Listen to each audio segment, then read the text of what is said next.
Hello बच्चों, एक बार फिर मैं सुमन शर्मा अपने चैनल पर आप सबका स्वागत करती हूँ। आशा करती हूँ आप सब ठीक होंगे, बढ़िया होंगे। आज मैं कक्षा 8 की पुस्तक प्रतिभा से पाठ 12 वीर अभिमन्यु का दूसरा भाग आपको समझाने जा रही हूँ। पहला भाग हमने किया था, आज हम दूसरा भाग करने जा रहे हैं। आई होप आप उसे ध्यान से सुनेंगे। तो शुरू है दूसरा भाग। जब अर्जुन त्रिगतों की सेना का नाश करके कुरुक्षेत्र की रणभूमि में वापस आते हैं और अपने पुत्र अभिमन्यु की वीरगति की कथा सुनते हैं तो विलीन से हो जाते हैं और कल्पना करते हैं कि मेरा पुत्र अभिमन्यु महारथियों से कैसा लड़ा होगा। वे कल्पना में अपने पुत्र अभिमन्यु से वार्ता करते हैं, यानी सोचते हैं, कल्पना करते हैं अपने पुत्र के साथ। अभिमन्यु, पिताश्री, आपको अंतिम प्रणाम करने हेतु मैं आपकी प्रतीक्षा कर रहा था। अर्जुन, पुत्र अभिमन्यु, मैं भी तुम्हारी वीरता की कथा सुनने के लिए उत्सुक हूँ। पुत्र, विस्तार पूर्वक सुनाओ। अभिमन्यु, तात श्री दुर्योधन थे, वहाँ गुरु द्रोण और महारथी कर्ण थे, किंतु मैं एक पल के लिए भी भयभीत नहीं हुआ। पिताश्री, आपको गर्व होगा यह सुनकर कि मैंने तात श्री दुर्योधन पर प्रहार किया। गुरु द्रोण भी मेरे बाणों से घायल हुए और मैंने तलवार के एक ही प्रहार से तात श्री दुर्योधन को भी भयभीत कर दिया। तात श्री दुर्योधन की आंखों से मृत्यु का भय था। पिताश्री, कई महारथियों ने मेरे एक साथ मुझ पर प्रहार किया, मेरे शस्त्र छूट गए, किंतु मैंने सामर्थ्य नहीं छोड़ा। धनुष गिरने से पहले जो तीर मैंने चलाया था उससे सभी महारथी घायल हो गए थे। अर्जुन, ये क्या कह रहे हो पुत्र, इतने महारथियों से तुम अकेले ही लड़ते रहे। अभिमन्यु, मैंने अपना सिर नीचे नहीं होने दिया, मैंने आपके नाम पर लांछन नहीं लगने दिया। पिताश्री, मैं मरकर भी पराजित नहीं हुआ। पिताश्री, आपको मेरा अंतिम प्रणाम। अर्जुन, अभिमन्यु, अभिमन्यु, अभिमन्यु। अर्जुन जब काल्पनिक दुनिया से वास्तविकता में आते हैं तो अपने आप को अभिमन्यु के शव के निकट पाते हैं। अर्जुन, ज्येष्ठ भ्राता युधिष्ठिर, गदाधारी भीम, नकुल व सहदेव जैसे योद्धाओं के होते हुए भी मेरा पुत्र अभिमन्यु कैसे वीरगति को प्राप्त हो गया, आप लोग उसकी कैसे रक्षा कर पाए। भीम, भ्राता अर्जुन, जयद्रथ को महादेव का वरदान प्राप्त था। उसी वरदान के बल पर जयद्रथ ने हम जैसे वीर योद्धाओं को द्वार के अंदर प्रवेश करने में असफल कर दिया। जयद्रथ के कारण ही हम पुत्र अभिमन्यु की रक्षा करने में असमर्थ हो गए। हमें क्षमा करो भ्राता अर्जुन। जयद्रथ के कारण पुत्र अभिमन्यु की मृत्यु हुई, यह सुन के अर्जुन आग बबूला हो उठे। अर्जुन, मैं प्रतिज्ञा करता हूँ कि कल सूर्यास्त से पहले जयद्रथ का वध कर दूंगा। यदि मैं उसका वध ना कर सका तो अग्नि की गोद में समा जाऊंगा। युधिष्ठिर, भ्राता अर्जुन, ये क्या कह रहे हो। अर्जुन, ये मेरी प्रतिज्ञा है भ्राता श्री। अर्जुन की प्रतिज्ञा का समाचार सुन के कौरवों में हलचल मच जाती है और जयद्रथ अत्यंत भयभीत हो जाता है। जयद्रथ, दुर्योधन, तुमने मेरी रक्षा करनी ही होगी। दुर्योधन, जयद्रथ, मैं तुम्हें कुछ नहीं होने दूंगा। कर्ण, अर्जुन अभिमन्यु की मृत्यु से विचलित हो गया है, उसे रोक पाना सरल ना होगा। शकुनी, भांजे, मेरे पास एक योजना है। उस योजना के अनुसार सूर्यास्त होने तक हम जयद्रथ की सुरक्षा गृह में सुरक्षित रहेंगे। दुर्योधन, मामाश्री, इस प्रकार जयद्रथ सुरक्षित हो जाएगा और अर्जुन अपनी प्रतिज्ञा अनुसार अग्नि में भस्म हो जाएगा। हा हा हा। आज रणनीति में युद्ध का 14वां दिन था। कौरव तथा पांडव अपनी सेना सहित युद्ध भूमि में एक दूसरे के सामने युद्ध के लिए तैयार खड़े थे।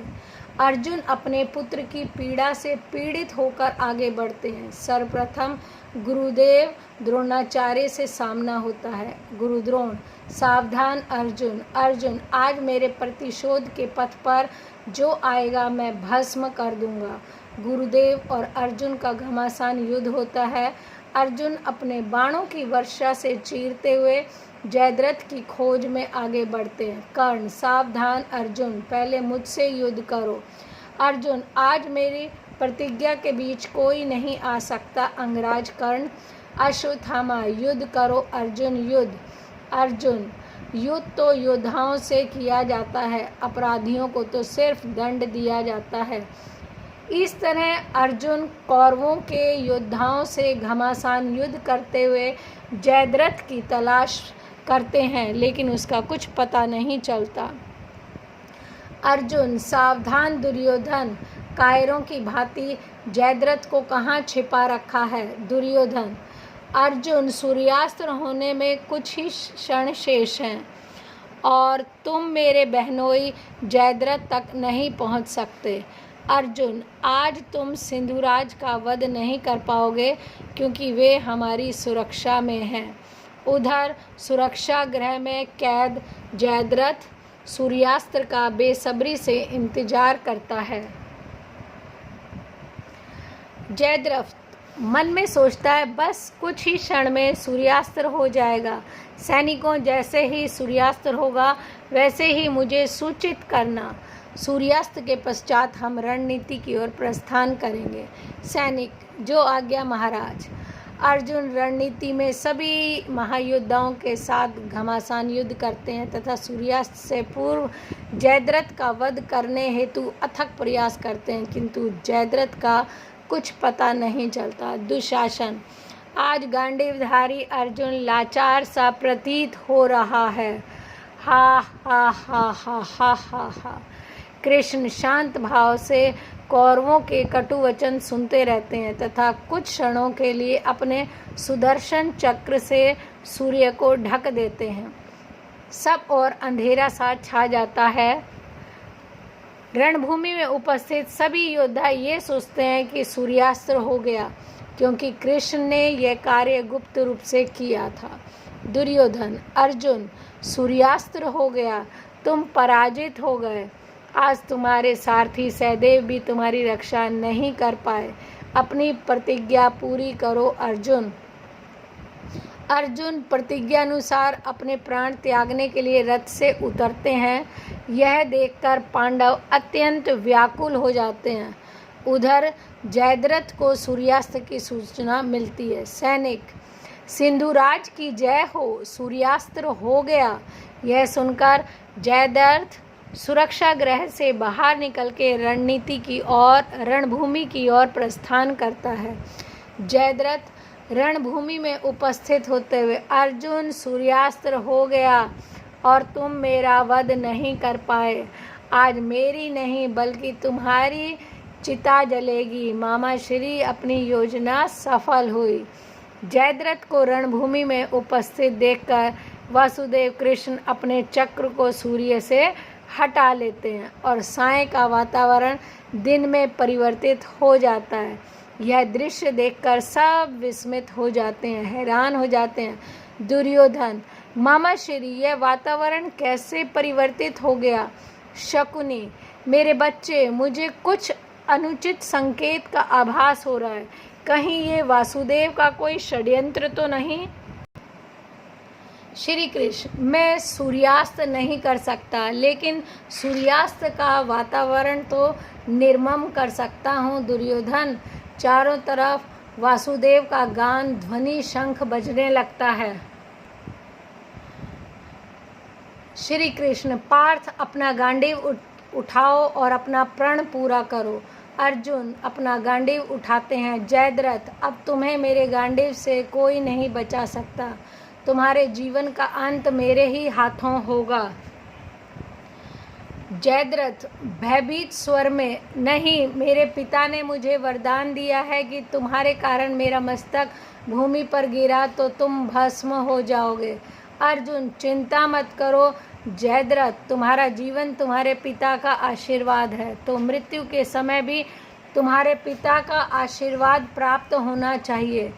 अतः मैं तुम पर पाशुपात्र का प्रयोग कर सकता हूँ, जिससे तुम्हारा मस्तक सीधा तुम्हारे पिता की गोदी में ही जाकर गिरेगा। जयद्रथ, नहीं नहीं। अर्जुन का गांडीव से निकले तीर थे। जयद्रथ का मस्तक धड़ से अलग होकर तप करते हुए उसके पिता की गोदी में जा गिरा। इस तरह जयद्रथ के पिता और वो भस्म हो गए। अर्जुन आवेश में कौरवों से, इसी तरह सभी अधर्मियों का वध होगा। अपने पापों का पीड़ा सभी को यहीं भोगनी होगी। यही विधि का विधान है। इस तरह अधर्म और कायरता की पराजय तथा धर्म और वीरता की विजय होती है। इस एकांकी का जो मूल्य है, अधर्म पे धर्म की और असत्य पे सत्य की विजय अंत में जरूर होती है। इसलिए हमेशा ही धर्म का साथ देना चाहिए, सत्य पे विश्वास रखना चाहिए।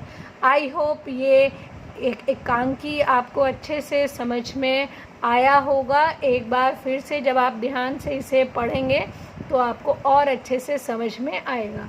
Okay, bye, take care.